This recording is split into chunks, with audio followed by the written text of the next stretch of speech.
Hi, my name's Brian Ferentz. You might remember me from last year. We're at the Tamaqua Heritage Days here, and as last year I brought a collection of train and locomotive related steam whistles to talk about and to allow people the opportunity to blow if they're interested in blowing a real genuine steam whistle. So for my second year, a different set of whistles than I talked about last year. Here on the end, I certainly had one of these last year. This is a Caboose Whistle. It's the smallest one on the rack. It makes a little tiny soft noise. It was just for the brakemen back on the caboose to signal back and forth, either with people on the ground or, if it was a short enough train, maybe signal with the engineer in the locomotive. Though it's small, I always tell people it is the most powerful whistle on the train. It is the only whistle on the train that can stop the train. In addition to whistling, if you pull the valve down,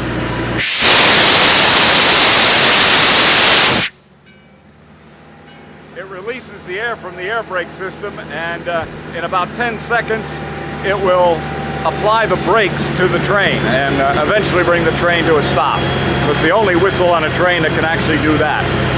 Right next to it here, I have a long, slender whistle, pretty small. This whistle was made by a company in Connecticut called Kinsley, and this type of whistle was used on trolley cars, sometimes on like a commuter bud car type of little commuter train passenger vehicle. It's a little bit unusual to me in that it sounds almost like a horn rather than like the whistle that it is. So let me give it a try.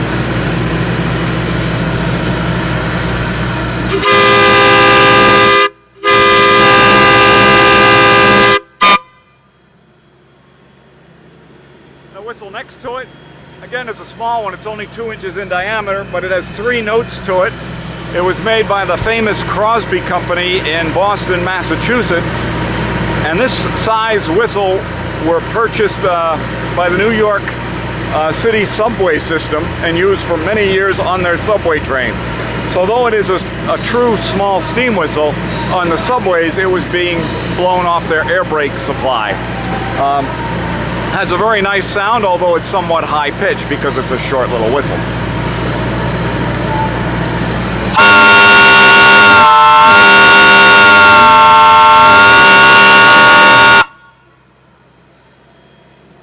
Next to it is a large Crosby, same company that made this one. You might be able to see the whistles resemble one another.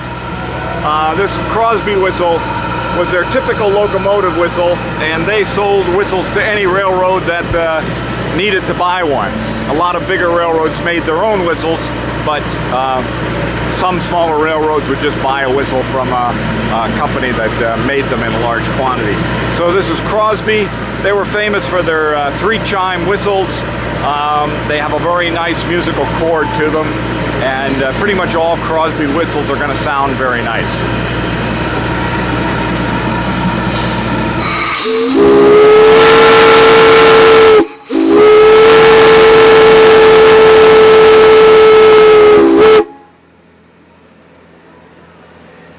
Up on top of the tank, I have another kind of unusual whistle. It was made by a company in Philadelphia called H. Belfield. It's only 5 inches in diameter. Large locomotive whistles were usually 6. That size and type whistle was used by the Baldwin Locomotive Company, and that's the only place I've ever seen them used, but on their narrow gauge trains. So smaller railroad locomotives made by Baldwin oftentimes carried this 3-time H. Belfield company.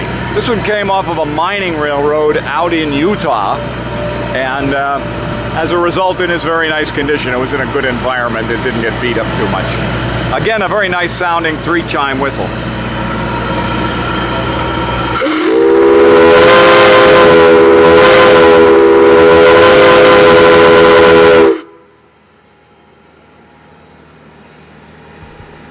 In the middle of the rack, I have what's called a 5-chime step-top whistle. A lot of railroads use these. They were very musical sounding.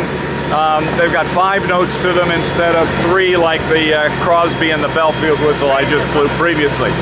This 5-chime step-top whistle came from the Great Northern Railroad in the northwestern United States. Like all 5-chime step-tops, they all pretty much sound pretty good.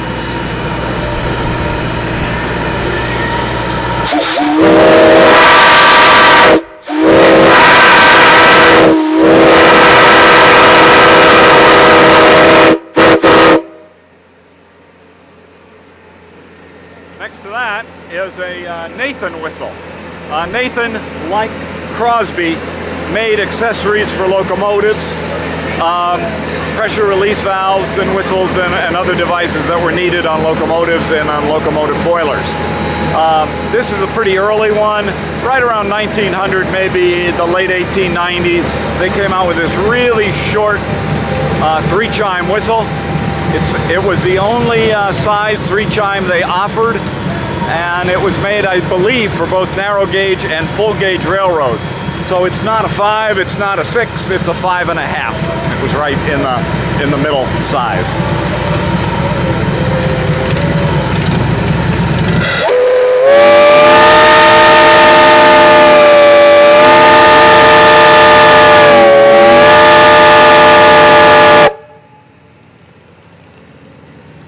Out here on the far end, I have 2 whistles. One of them I did display last year and would be on that video as well. And we'll start with that one. This is a Reading Railroad, famous railroad in eastern Pennsylvania. And if you've ever played Monopoly, you're familiar with the Reading Railroad, but it was not a large railroad. The 2 whistles I have from the Reading Company with me today were both made in the Reading Company's railroad shops in Reading, Pennsylvania. This first one, this short bell one, is their flat top, top-levered freight train locomotive whistle. These were typically used on freight trains. They aren't that nice to listen to, but they got your attention, and that was the main thing with a locomotive whistle, to get people's attention and to warn them that there was a train coming.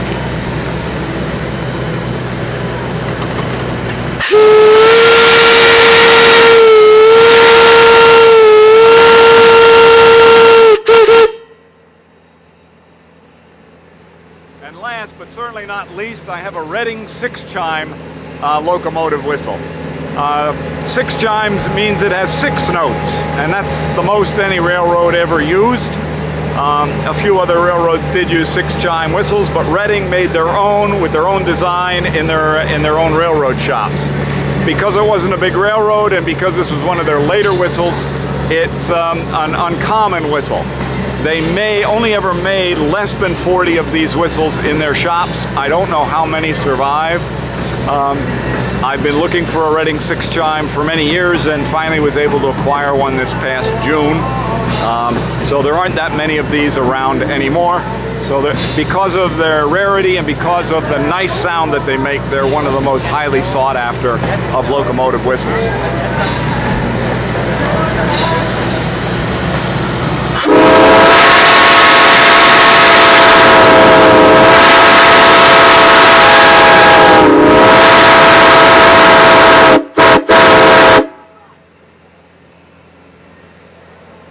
Up on top of the air tank, I regularly keep on here a Locomotive Bell.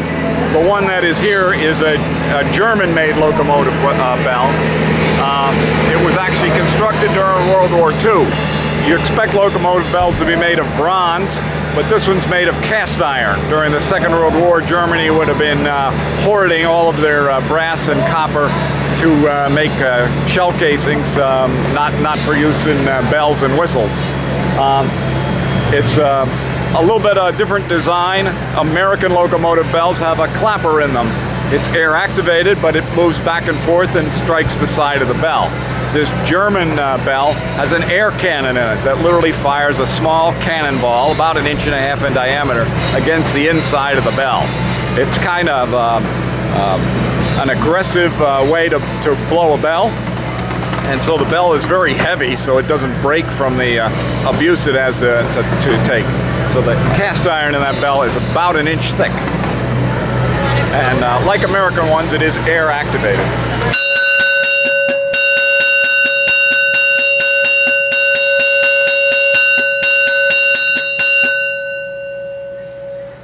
All right, thank you very much. Hope you learned a little bit. I hope you enjoyed hearing these whistles. And if you're ever in the Tamaqua area in October, stop by and I'll give you an opportunity to blow some of these whistles by yourselves. Thank you very much.